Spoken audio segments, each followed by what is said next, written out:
Eh bien, vous êtes bien réveillés, hein, je pense. Oui. Voilà, on va ce matin continuer. Je dis continuer parce que le mardi dernier, j'ai commencé une série de méditations autour de ce sujet tout simple, les fruits que je dois porter. J'avais donné un titre à ces arbres et fruits. J'ai commencé cette série de messages le mardi à la réunion du soir. Et j'avais fait la promesse de vous dire qu'on essaiera, en tout cas en ce qui me concerne, chaque fois que je serai appelé à intervenir, je m'arrêterai sur un aspect des fruits que nous portons. Vous savez, l'été, c'est un peu la période où nous avons de bons fruits. Nous aimons les fruits. Nous aimons les fruits et on est interpellé par les fruits. Mais la parole de Dieu souligne aussi qu'en tant qu'enfants de Dieu, nous sommes comme des arbres. D'ailleurs, quand vous lisez le psaume 1, il est dit, il est comme un arbre planté. Le Seigneur nous a plantés dans son champ. Ce que le Seigneur attend de nous, ce sont des fruits. Nous avons des choses, nous attendons du Seigneur. On a cité des vérités dans les chants qu'on a chantés. On attend que le Seigneur nous garde, nous porte. Mais Dieu, en retour, attend que nous portions des fruits. Et un arbre qui ne porte pas de fruits, vraiment il occupe la terre pour rien. Voilà, donc on essaiera de continuer. On essaie ce matin de continuer cette série de méditations. Je vais introduire l'invitation de ce matin avec un texte dans l'évangile de Luc. Luc au chapitre 13. Luc chapitre 13. Du verset 1er au verset 9. Luc chapitre 13. Du verset 1er au verset 9. On va prier quelques instants avant de lire. Seigneur, bénis ta parole, tu as béni la Sainte Seine, tu as béni ses cantiques. Merci de bénir également ta parole, de parler à nos cœurs, Seigneur, comme tu sais le faire, par ton esprit. Conduis ces moments au nom de Jésus. Amen. Amen. Allez, on lit Luc chapitre 13, du verset 1er au verset 9. En ce temps, quelques personnes qui se trouvaient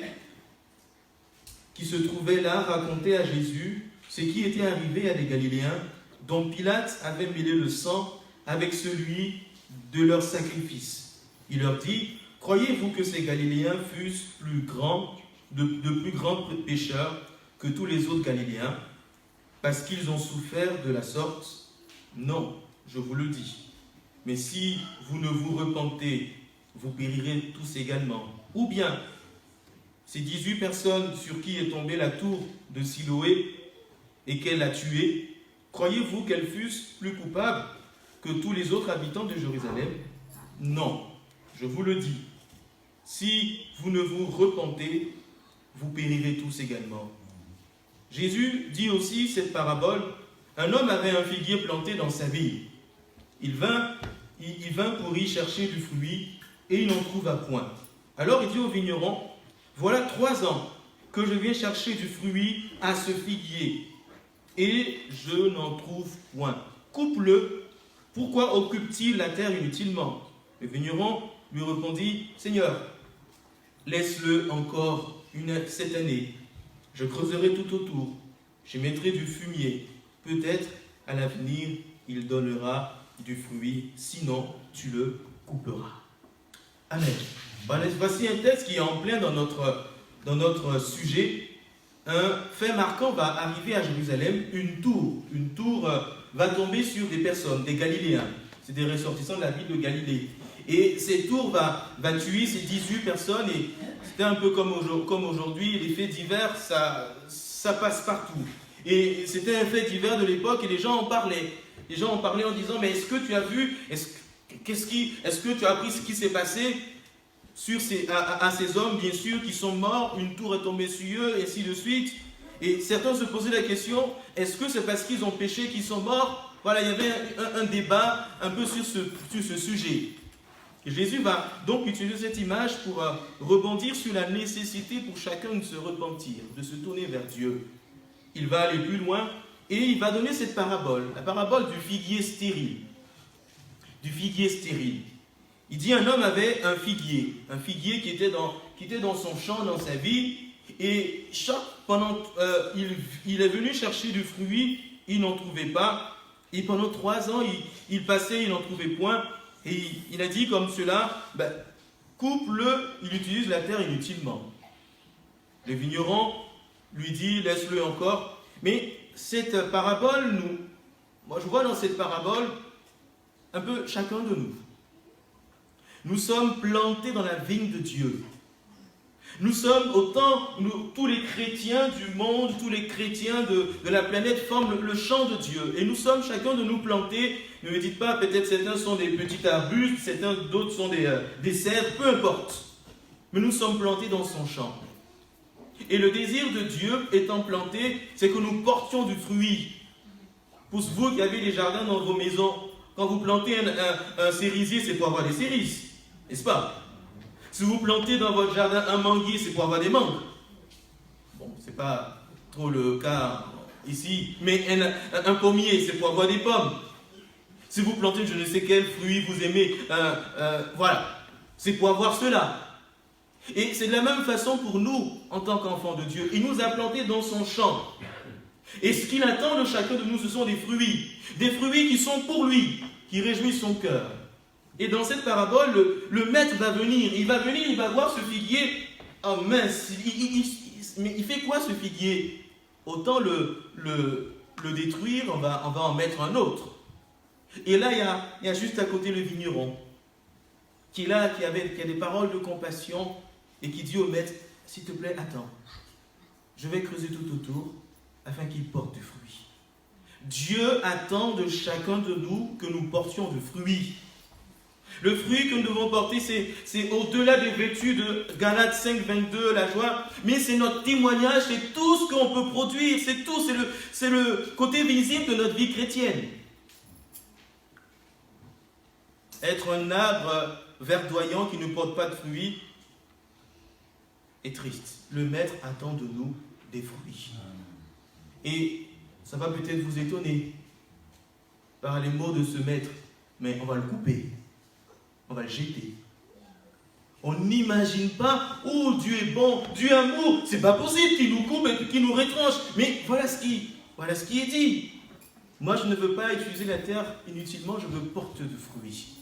Et Jésus est l'image de ce vigneron. Ce vigneron qui est là et qui veut nous communiquer ce qu'il faut. Il est dit ici, il dit je creuserai tout autour, j'y mettrai du fumier. Jésus veut nous amener à porter du fruit, il veut nous communiquer ce qu'il faut. Je crois que c'est important pour nous de comprendre que je dois porter du fruit dans ma vie chrétienne. Il ne suffit pas de dire je suis chrétien, je prie, je marche. Non, et les fruits, ils sont où les fruits que tu portes? Oui, je sais, quelqu'un me dira, je sais les fruits que je porte, mais un fruit, il est visible. Je racontais ce témoignage le mardi dernier.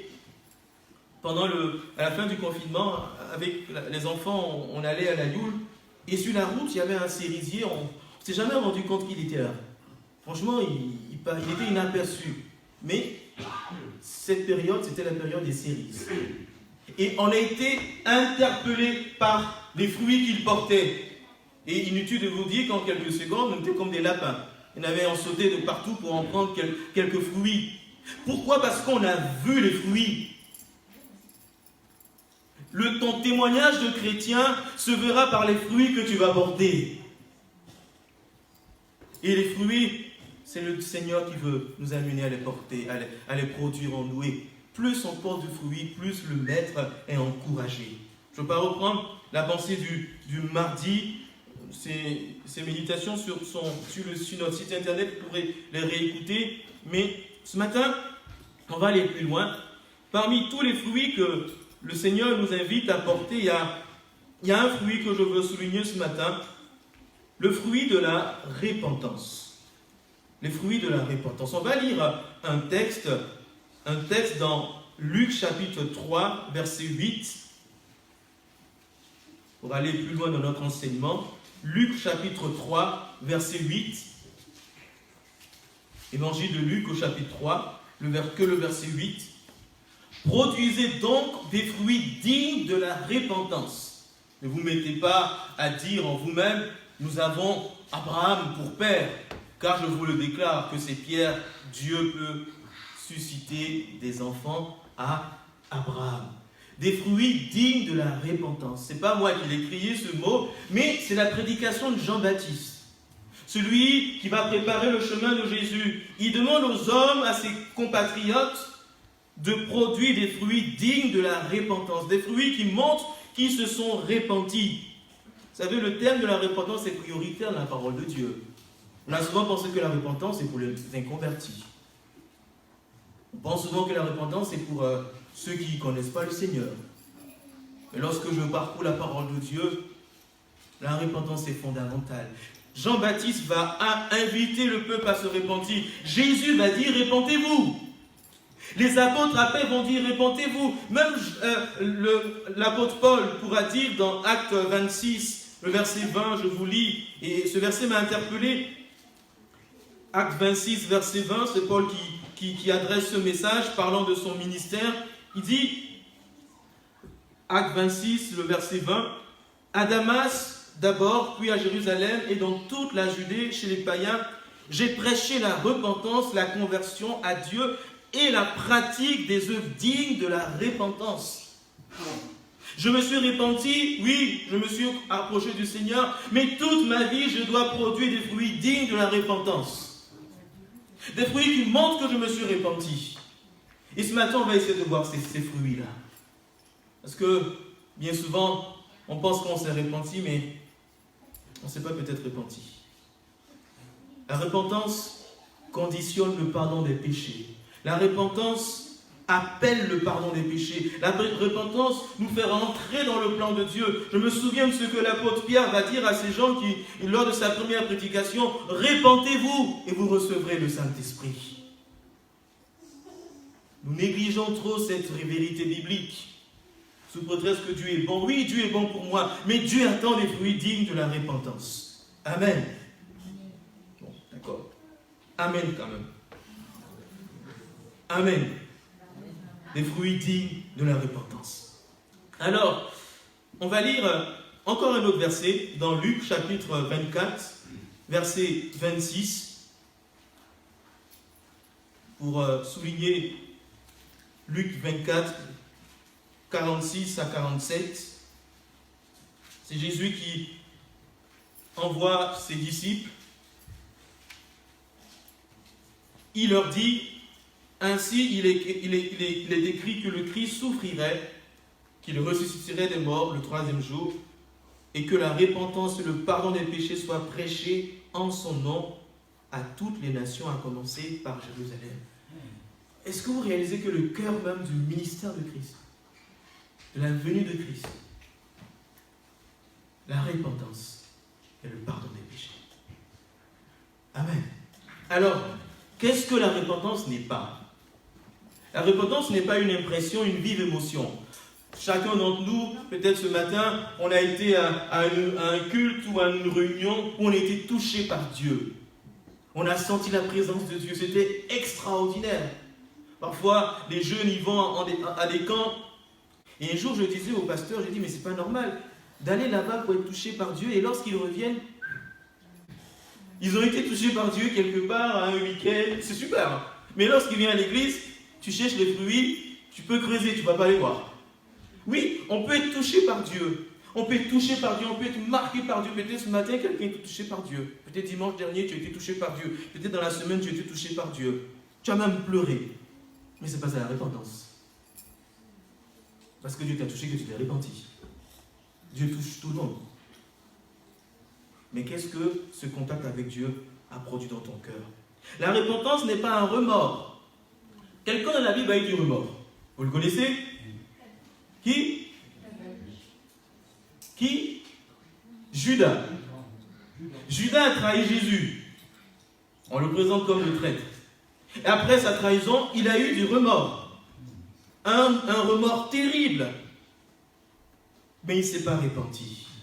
Parce qu'ici, c'était repenti. S'il était retourné vers Christ en demandant « Pardonne-moi », il aurait obtenu la grâce. Vous savez, le remords nous amène souvent au suicide. Beaucoup de personnes dans cette société sont terrorisées par le remords parce qu'on se rend compte qu'on a fait une bêtise. On a fait quelque chose qui n'est pas bien.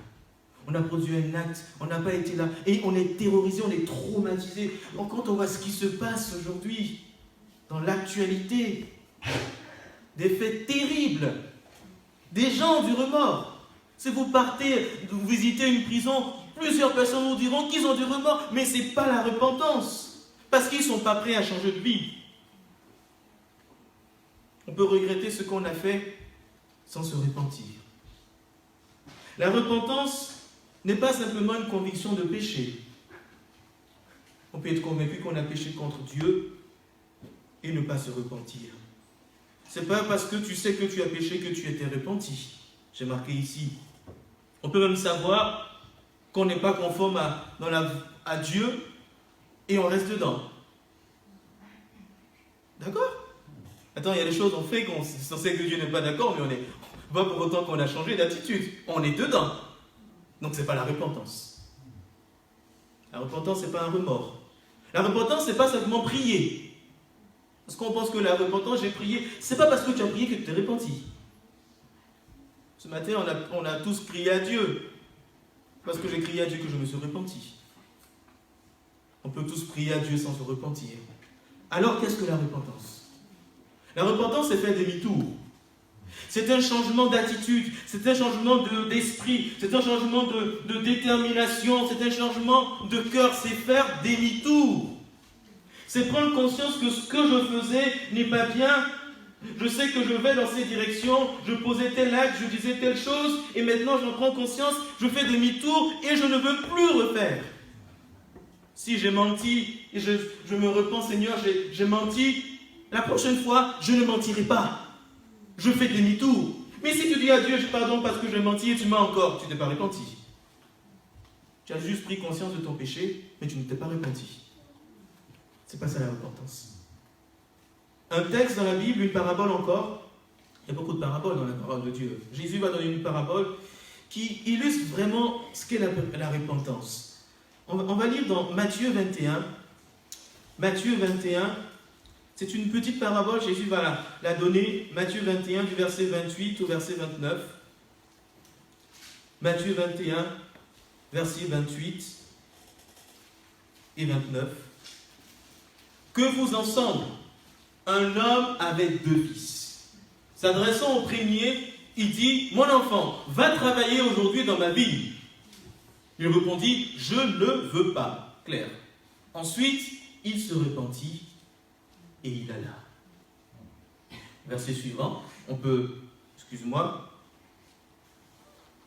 verset 30 si c'est possible. S'adressant à l'autre, il dit la même chose. Et ce fils dit, je veux bien, Seigneur, et il n'alla pas.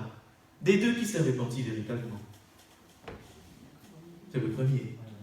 Le premier a pris conscience qu'il faisait quelque chose qui n'était pas bien, mais il a changé d'attitude, il ne voulait pas. Il ne voulait pas. Comme nous, on peut poser des actes qui ne sont pas conformes à Dieu, mais la repentance m'amène à faire demi-tour et à faire le contraire. Il va se retourner, il va aller servir. Alors que l'autre, oh Seigneur, oui je veux bien, mais je ne fais pas. Mais je ne fais pas, je suis là. Seigneur, je veux bien aller au champ aller dans la ville, mais je ne bouge pas. La repentance, c'est un changement de cœur. C'est un changement d'esprit. C'est un changement d'attitude. Vous allez me dire, c'est difficile. Oui, c'est difficile. Mais n'oubliez pas qu'on a un vigneron qui est à notre disposition. On a un vigneron qui est à notre disposition. En lisant ces passages, je me suis dit, mais c'est difficile quand même. Mais le vigneron est là. Jésus est là pour nous aider à porter ces fruits-là, à vivre une véritable repentance. Alors, quels sont les fruits de la repentance que nous devons porter? J'en ai trouvé 3, on aurait pu citer plusieurs. Le premier fruit, je le trouve dans l'histoire de cet homme nommé Zachée. Vous connaissez tous Zachée. On trouve son histoire dans l'évangile de Luc, au chapitre 19, du verset 1 à 9. Zachée était un publicain. Il était présenté comme un homme de mauvaise vie, un homme non fréquentable. Et il voulait voir Jésus qui passait dans sa ville nommée Jéricho. Il va monter sur un arbre, un sycomore, et lorsque Jésus va passer, Jésus va dire à Zachée, à toi de descendre pour que j'entre dans ta maison. Jésus va rentrer, et écoutez ce que Zachée dit. Je vous lis simplement. Voyant, Zachée dit, sachant, se tenant devant le Seigneur, voici, je donne aux pauvres la moitié de mes biens, Et si j'ai fait tort de quelque chose à quelqu'un, je lui rends le quadruple. Zachée prenait plaisir à profiter des autres. En mots un peu terre à terre, il volait. Mais il y a ici dans son attitude quelqu'un qui s'est repenti. Non seulement il reconnaît qu'il est dans une mauvaise position, mais il va jusqu'à réparer. Il veut réparer. Il dit, je donne la moitié de mes biens aux pauvres. Je donne la moitié de mes biens aux pauvres. Et si je fais, je donne 4 fois. Je crois que le fruit de la repentance que le Seigneur attend de nous, c'est ça. Le premier fruit, c'est faire demi-tour, aller parfois jusqu'à réparer. On a pensé ça, mon frère, on a fait ça. Seigneur, je te demande pardon, mais je veux même réparer. Je veux réparer. Raconter l'histoire c'est un pasteur qui racontait cette histoire d'un homme qui est venu le voir un jour qui était terrorisé par le remords. En fait, cet homme avait volé, il y a 50 ans de cela, de l'argent à une société d'assurance. Il avait volé cet argent. Mais il voulait être sauvé. Il voulait marcher avec Jésus. Ce pasteur va lui dire, mais réponds-toi. Il dit, j'ai demandé pardon à Dieu, mais il dit, mais répare. Donc, cet homme a été terrorisé par cette pensée. Il est parti. Il a redonné la somme à la société d'assurance. Mais il a été libre. C'est la vraie repentance. C'est le fruit de la repentance. Le fruit de la repentance, c'est la réparation. On ne sait pas le faire. Oh, on aime bien parfois tirailler. C'est pas facile, il y a notre orgueil. J'ai demandé pardon à Dieu. Mais ça ne suffit pas de demander pardon à Dieu. Est-ce que je peux faire comme Zachée? Je vais aller vers lui. Aller même réparer. Et ces fruits-là, lorsque les gens ils le voient, ils se disent c'est un enfant de Dieu. Lorsque le responsable de la société d'assurance a vu cela, ils se sont dit ah ouais, attends, t'es un chrétien toi. Le fruit il est là. Il est là le fruit. Le Seigneur a été glorifié. Amen. Deuxième fruit de la repentance que nous devons porter, avoir du dégoût pour ce qu'on a fait. Avoir du dégoût. Être dégoûté. Être dégoûté. Seigneur, je veux même devenir allergique à ça. Je ne sais pas si vous avez des enfants, quelques personnes dans vos familles qui ont des allergies. Moi, je sais ce que ça fait. Même une goutte de l'allergène, c'est la panique. Seigneur, je vais être dégoûté à ce péché-là. Seigneur, je vais être dégoûté par ce péché. Je veux l'abandonner, je veux le fuir. On a l'exemple de l'apôtre Paul. Lorsqu'il parle de lui, il se présente comme le premier des pécheurs. Les pécheurs. Bon, soyons honnêtes. Il y en a qui ont fait pire que l'apôtre Paul. Oui, lui, il a persécuté les chrétiens. Mais il y en a qui ont fait pire et qui font pire aujourd'hui. D'accord? Mais lui, il a tellement de dégoût pour ce qu'il a fait. Il dit, Seigneur, je suis le premier, j'ai honte de cela, je ne veux même plus recommencer. On trouvera qu'il exagère. Mais cela caractérise son dégoût. Deuxième fruit que nous pouvons porter, qui marque notre repentance, avoir du dégoût pour ce qu'on a fait. Le point sur lequel le Seigneur a touché. Seigneur, je veux dégoût pour mon attitude. J'ai honte de moi, je veux réparer, je veux même plus revoir ça. Je ne veux plus emprunter cette direction. C'est ça la repentance. C'est ça la repentance. C'est là, ça également le fruit de la repentance. Je disais mardi, quelquefois on a même encouragé dans nos églises, on était tellement contents de voir des personnes que quelquefois on a oublié de chercher à avoir les fruits de la repentance. Oui, on voit une personne super, elle se tourne vers le Seigneur, mais on n'a pas cherché à comprendre est-ce qu'elle produit des fruits de la repentance. Et moi, plus j'y pense, je demande pardon à Dieu. Notre désir, le désir de Dieu, c'est que chacun de nous porte ces fruits de repentance. Troisième fruit, pour terminer, c'est notre soumission totale à Dieu. Notre soumission totale à Dieu. Ce qui caractérise ma repentance, c'est également ma soumission à Dieu. Zachée, lorsqu'il a pris conscience de son péché, il se soumettait à Dieu. Il dit, Seigneur, si tu le veux, je donne la moitié de mes biens. Il ne veut plus retourner dans ce qu'il a fait et il se soumet totalement à la volonté de Dieu. Ses fruits se caractérisent par le baptême. Lorsqu'une personne s'approche du Seigneur, lorsqu'elle s'est repentie, tout de suite, elle dit, je veux me faire baptiser, oui, pour obéir à Dieu. Mais pour celui qui est déjà baptisé, alors, c'est quoi? C'est dire à Dieu, Seigneur, je veux faire ta volonté. Je veux mettre ma vie en règle. Je veux mettre ma vie en conformité à l'autorité de Dieu. Ce sont des fruits de la repentance. Comprenez-moi, je ne dis pas ces choses pour mettre qui que ce soit mal à l'aise. Mais le Père attend qu'on porte ses fruits. Mettre notre vie en conformité avec la parole de Dieu. Dans tous les points, spirituellement, au niveau de l'Église, Seigneur, je veux mettre ma vie en règle. On a souvent reproché, cela se fait dans certains pays, ce n'est pas le cas ici, c'est juste une illustration. Dans certains pays, moi j'en ai vu des pasteurs qui, c'est dommage qu'ils le fassent, mais c'est une réalité. Des pasteurs qui regardent qui n'a pas payé sa dîme. Ce n'est pas le cas ici, franchement, je vous le dis. Mais je l'ai vu. On peut trouver ça excessif. C'est vrai que c'est excessif. Mais moi personnellement, vis-à-vis de Dieu, est-ce que j'ai pas besoin qu'on me prêche pour cela?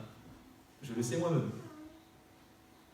C'est aussi un domaine dans lequel je dois me mettre en conformité. Dans mon engagement avec Dieu. Ce sont les fruits de la repentance. Et ça, en portant ces fruits, Seigneur est honoré. Je dis, c'est juste une illustration. C'est juste un partage. L'apôtre Paul, lorsqu'il va comprendre cela, il voulait se soumettre à Dieu. Il va dire à Dieu, dans Actes chapitre 9, verset 6, Seigneur, que veux-tu que je fasse? L'autre fruit de la repentance, c'est notre soumission à Dieu. Que le Seigneur nous aide. Que le Seigneur nous aide. Nous n'occupons pas le terrain pour rien. Et ce n'est pas le désir de Dieu. Je pense que ce n'est pas le cas pour chacun d'entre nous, mais produisons ces fruits-là. Que le Seigneur soit heureux que nous portions ces fruits. Des fruits dignes de la repentance. Le cœur de Dieu est réjoui. Et c'est notre but, n'est-ce pas? Ce n'est pas d'honorer Dieu. Notre but, c'est d'honorer Dieu. Et je pense que c'est l'une des façons aussi pour nous de vivre le livre des Actes des Apôtres. On entend souvent que l'Église doit revenir au temps doit devenir semblable à l'Église du livre des Actes des Apôtres. Je dis amen à cette pensée. Est-ce qu'on est prêt aussi à entendre des messages comme celui qui était prêché dans le livre des Actes des Apôtres? Est-ce qu'on est prêt à voir la sévérité ou la crainte de Dieu qu'il y avait dans le livre des Actes des Apôtres? Amen. Alors, produisons des fruits de repentance. Quand on pense que dans le livre des Actes des Apôtres, Ananias et Saphira, ils étaient devant la porte, le jugement de Dieu s'est manifesté. Oui, c'est manifesté, quoi. On prie pour que le Seigneur, dans sa grâce, puisse toucher les cœurs différemment, mais produisons des fruits dignes de repentance. Ne les produisons pas pour un pasteur, pour une église, mais pour le maître de la vie, pour Dieu. C'est lui qui est réjoui lorsque nous les portons. C'est lui qui est réjoui. Et comme je le disais le mardi, les bons fruits attirent. C'est vrai? Les bons fruits attirent. Les bons fruits attirent. Et les fruits de la repentance attirent. Un dernier témoignage pour terminer. C'est l'histoire d'un homme qui travaillait pour un couple de personnes fortunées ou vraiment aisées, et il va voler de l'argent. Il va voler une somme, l'équivalent de 50 000 euros, et il va voler. Et il sera dans la période à une réunion d'évangélisation. Et pendant que le prédicateur prêchait, il a été touché par Dieu.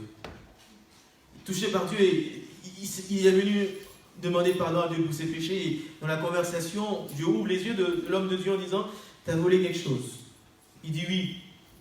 Mais, et qu'est-ce que tu fais de cet argent? Il dit, oui, je veux prendre cet argent pour le fructifier, pour rembourser.